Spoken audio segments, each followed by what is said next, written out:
வணக்கம். நம்ம தஞ்சாவூரில் மல்லிப்பட்டினம் அப்படின்ற கிராமத்தில் கவர்மெண்ட் ஸ்கூலில் ரமணி அப்படின்ற ஒரு 26 வயசு டீச்சர் ஸ்கூல் நடந்துட்டு இருக்கும் போதே பட்ட பகலில் அவங்க ஸ்டாஃப் ரூம் வாசலில் வெட்டி கொல்லப்படுறாங்க. இது ஒரு சம்பவம். அடுத்து ஒசூர் கோர்ட் வாசலில் கண்ணன் அப்படின்ற ஒரு ப்ராக்டிசிங் ஜூனியர் லாயரை ஆனந்த் அப்படின்ற அந்த கோர்ட்டோட கிளர்க் கோர்ட் வாசல்லையே அகைன் பட்ட பகலில் எல்லாரும் முன்னாடியும் வெட்டிக்கிட்டே இருக்காரு, திட்டிக்கிட்டே இருக்காரு. எல்லாரும் சுற்றி வீடியோ எடுக்கிறாங்க. அவர் எதுவுமே கவலைப்படாமல் அவர் பாட்டு வெட்டினே இருக்காரு. இந்த 2 சம்பவங்கள் தமிழ்நாடையே உலுக்கி இருக்கு, மிகப்பெரிய பேசும் பொருளாக மாறி இருக்கு. இந்த சம்பவங்கள்லாம் என்ன, இதெல்லாம் ஏன் நடந்தது அப்படின்னு பார்க்கும்போது தான் இங்கே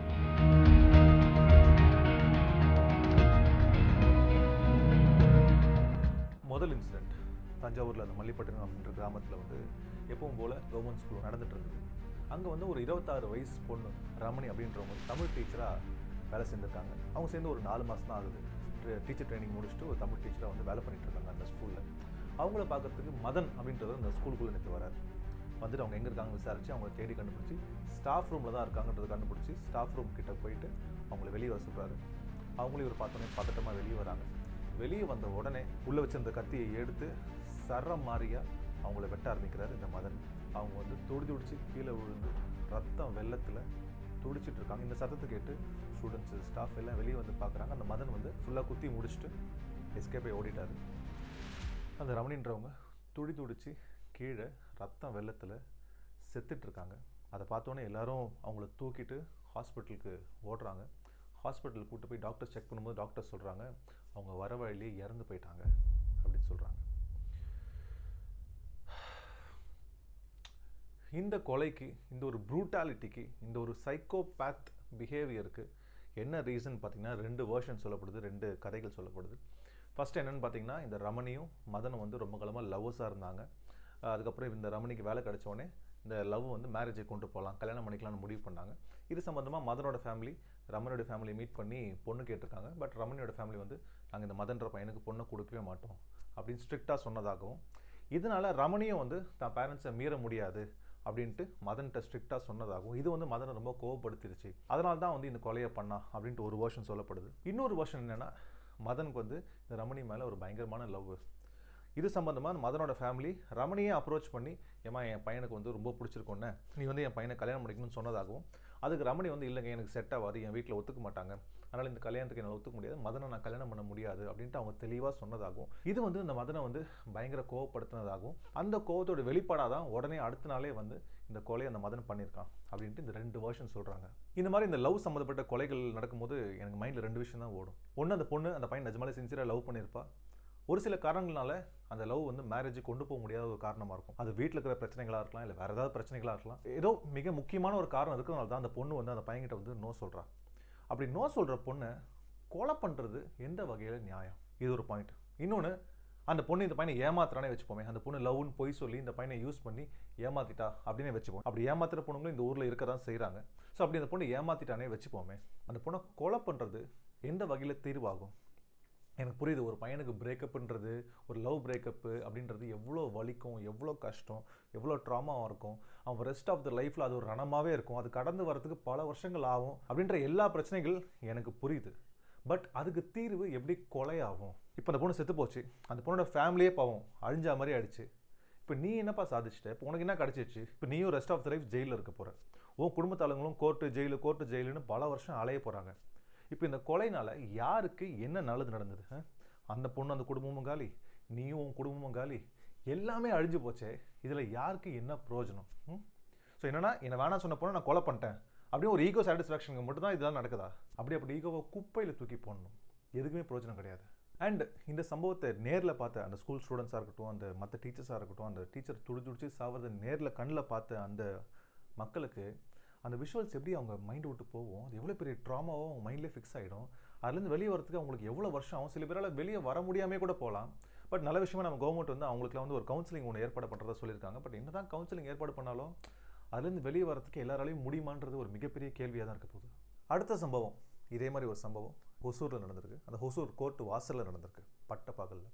கண்ணன் அப்படின்ற ஒரு ப்ராக்டிசிங் ஜூனியர் லாயர் அவரோட வேலையை முடிச்சுட்டு கோர்ட் விட்டு வெளியே வரும்போது அவர் பின்னாடியே வந்து ஆனந்த் அப்படின்ற ஒரு பின்தொடர்ந்து வந்திருக்காரு. அந்த ஆனந்த்ன்றவர் அந்த கோர்ட்டில் கிளர்க்காக வேலை செய்கிறவர். ஸோ அந்த கோர்ட் வாசல் வரும்போது அவங்க 2 பேருக்குள்ளே ஒரு ஆர்கியூமெண்ட் வருது. அந்த ஆர்கியூமெண்ட் சண்டையாக மாறுது. சண்டை மிகப்பெரிய சண்டையாக மாறி அந்த ஆனந்த்ன்றவர் ஆல்ரெடி பிளான் பண்ணி உள்ளே வந்து ஒரு பெரிய ஒரு அருவாள் மாதிரி ஒன்று வச்சுருந்துருக்காரு.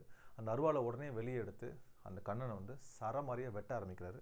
வெட்ட ஆரம்பித்த உடனே அவர் கீழே கொலாப்ஸாகி விழுந்துட்டு துடிக்கிறாரு. அந்த துடிக்கிறதையும் மீறி அவர் பாட்டுக்கு வெட்டிக்கிட்டே இருக்காரு. அந்த ஆனந்தர் வெட்டிக்கிட்டே இருக்காரு. அதை வந்து சுற்றி இருக்கிற எல்லாரும் வேடிக்கை பார்த்துட்டு இருக்காங்க. அதில் பல பேர் வந்து செல்ஃபோனில் ஷூட் பண்ணிட்டு இருக்காங்க. இந்த செல்ஃபோனில் இந்த மாதிரி விஷயங்கள்லாம் ஷூட் பண்ணுற ஒரு மென்டல் ஒரு சைக்கலாஜிக்கல் இஷ்யூ, ஒரு ப்ராப்ளம் வந்து உலகம் ஃபுல்லாக பரவிட்டு இருக்கு. அது நம்ம ஊர் விதிவிலக்கு இல்லை. ஸோ நிறைய பேர் உட்காந்து ஷூட் பண்ணிட்டு இருக்காங்க அந்த கொலையை, அந்த வெட்டுறதை. ஸோ அவர் ஃபுல்லாக வெட்டி முடிச்சுட்டு நேராக அந்த கோர்ட்டுக்குள்ளே போயிட்டு அங்கே இருக்கிற போலீஸ்கிட்ட சரண்டர் ஆகிட்டார். அந்த வெட்டுற வீடியோஸ் வந்து சோஷியல் மீடியா ஃபுல்லாக நிறைய பரவிட்டு இருக்கு. தயவு செஞ்சு அதை பார்த்துடாதீங்க. ரொம்ப டிஸ்டர்பிங்கான வீடியோஸ். நான் தெரியாமல் பார்த்துட்டேன். ஸோ நீங்கள் வந்து பார்த்துடாதீங்க. விஷயம் என்ன நான் இங்கே சொல்கிறேன், இதுதான் விஷயம், சரிங்களா? ஸோ போய் அவர் போலீஸில் சரண்டர் ஆகிட்டார். என்ன விஷயம் ஏது விஷயம்னு விசாரிச்சா அந்த போலீஸ் தரப்பில் என்ன சொல்கிறாங்க அப்படின்னா, அதாவது இந்த ஆனந்தோட ஒய்ஃப், இன்ஃபேக்ட் அவங்களும் வந்து ஒரு ப்ராக்டிசிங் ஜூனியர் லாயர் அதே கோர்ட்டில். அவங்கள வந்து இந்த கண்ணன்றவர் வந்து ரொம்ப நாளாக இந்த பின் தொடர்ந்து டார்ச்சர் பண்ணுறது, கான்டாக்ட் பண்ண ட்ரை பண்ணி டார்ச்சர் பண்ணுறது, டிஸ்டர்ப் பண்ணுறது மாதிரி நிறைய பண்ணிட்டு இருந்தார். அண்ட் இன்ஃபேக்ட் போன ஜூன் மாதம் அவங்க போயிட்டு அந்த உமன்ஸ் போலீஸ் ஸ்டேஷனில் கம்ப்ளைண்ட்டே கொடுத்தாங்க இந்த கண்ணன் மேலே. அண்ட் அங்கே இருக்கிற போலீஸும் அந்த கண்ணனை கூட்டு வந்து சிவியராக வார்ன் பண்ணி அமிச்சாங்க அப்படின்னு சொல்லப்படுது. ஸோ வார்ன் பண்ணி அமிச்சும் அவர் அந்த விஷயங்கள்லாம் வந்து ஸ்டாப் பண்ணல, அதை கண்டினியூ பண்ணார். இது வந்து அந்த குடும்பத்துக்குள்ளே ஒரு பெரிய பிரச்சனை வந்தது. ஆனந்தோட குடும்பத்தில் ஒரு பெரிய பிரச்சனை வந்து அந்த கோவத்தில் தான் ஆனந்த் வந்து இந்த கண்ணன் இப்படி பண்ணார் அப்படின்னு சொல்லப்படுது.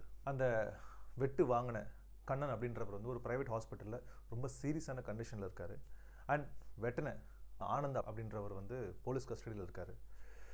அகெயின் கொலை அப்படின்றது எந்த விதத்தில் ஒரு சொல்யூஷன் ஆகுன்றது எனக்கு புரியவே இல்லை. பார்க்குற நிறைய பேர் வந்து என்ன கேட்கலாம், நீ வீடியோ பண்ணுறது ரொம்ப ஈஸிப்பா, உனக்கு இப்படி நடந்தால் நீ எப்படி ரியாக்ட் பண்ணுவ, நீ சும்மா இருந்துருவியா அப்படின்னு கேட்கலாம்.